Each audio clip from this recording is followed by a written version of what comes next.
मृत्यु के जो 9 रूप हैं उनको पहचान लें।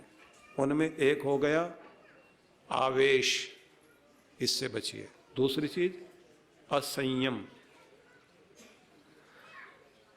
गोलगप्पे सामने दिखाई दें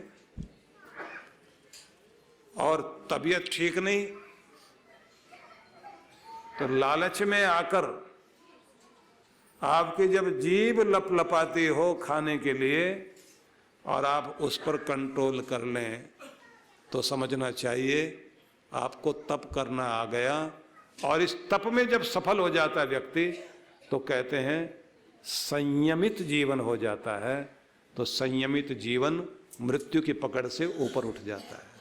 तो अगर मृत्यु की पकड़ से बाहर निकलना चाहते हो, इसलिए तो सारे व्रत हैं, जितने व्रत कराए जाते हैं उसमें यही तो है कि आप अपनी जीभ पर कंट्रोल करो, स्वाद को जीतो और अपने मन को जीतो।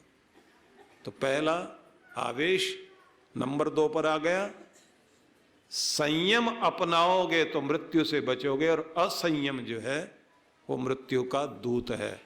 तीसरा आलस्य, लापरवाही, ये आपकी पर्सनैलिटी को, आपके व्यक्तित्व को नष्ट करने वाली चीज है। कितने बार आपने संकल्प किया कल से सैर शुरू करूंगा, एक्सरसाइज शुरू करूंगा, भक्ति शुरू करूंगा, कितने सारे आपने मन के अंदर संकल्प किए होंगे, लेकिन टूटे क्यों?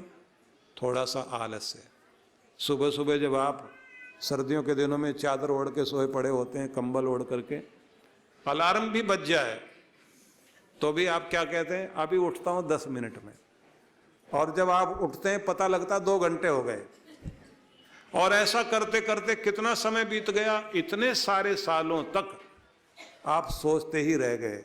अब नया वर्ष आ रहा है, अगर आप अपने आलस्य को जीत सकते हैं तो मौत को जीतने का काम आपने कर लिया। तो इसलिए आपको याद रख लेना है कि तीसरी चीज मृत्यु की छाया आलस्य है, लापरवाही है। लापरवाही को आप आसानी से माफ कर दोगे पर प्रकृति कभी माफ नहीं करती। चौथी चीज आकांक्षा, मतलब वो इच्छाओं की लहरें जो आपको लगातार भटकाती रहती हैं। एक खत्म हुई, ये इच्छा पूरी हुई, दूसरी जन्म ले गई। जिससे कहते हैं ना, उर्दू के एक शायर ने लिखा कि तमन्नाओं में उलझाया गया हूं। तमन्ना मतलब यही इच्छा।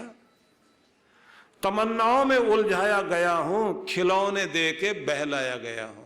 पूरी जिंदगी तुमने मेरी ऐसी कर दी, इच्छा का खिलौना दे दिया। खेलते खेलते उम्र बीत गई, ये खिलौना नहीं टूटा आज तक। जो इस खिलौने को काबू में पाले तो कहते हैं मौत उसका कुछ नहीं बिगाड़ सकती। कितनी सुंदर बात कही। और इन 4 के बाद 5वीं चीज है तृष्णा।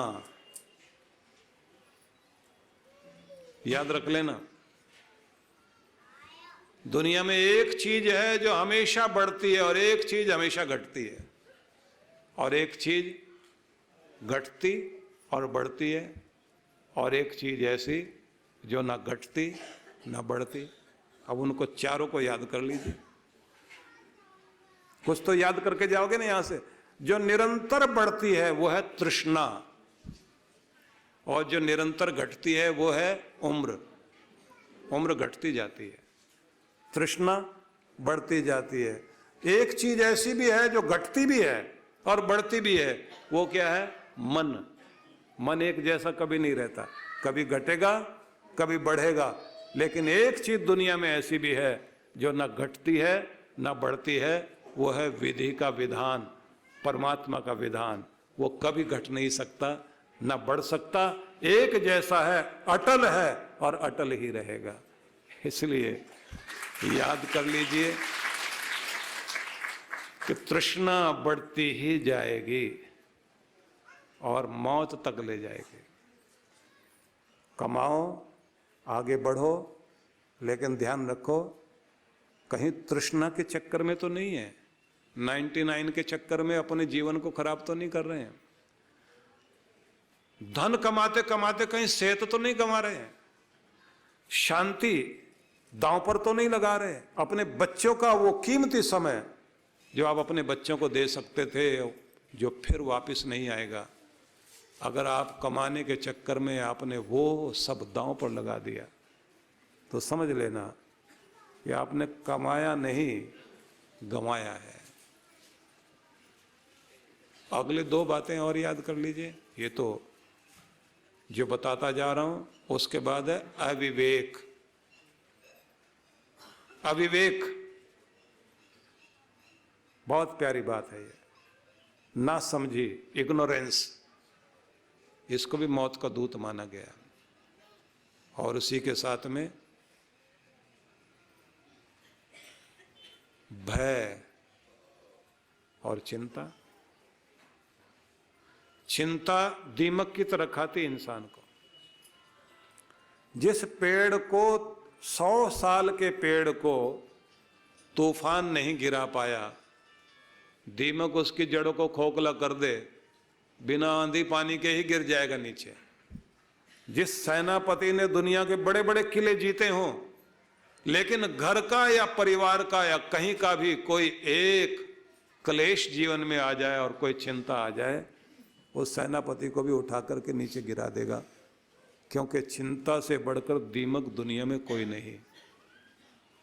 यम ने यह कहा कि मेरे 9 दूत हैं दुनिया में, उन 9 दूतों में एक चिंता है और एक डर है, अभिनिवेश। अभिनिवेश मौत का भय, कहते हैं ये बड़ा खतरनाक भय है जो इंसान के जीवन से रस छीन लेता। तो मैं ये कहूंगा, सभी चीजों से बाहर निकलना चाहते हो तो अपने परमात्मा का नाम जिह्वा पर बसाइए और अपने हाथ में माल पकड़ो ना पकड़ो, लेकिन परमात्मा के नाम की माला जरूर पकड़िए। इसी से कल्याण होगा।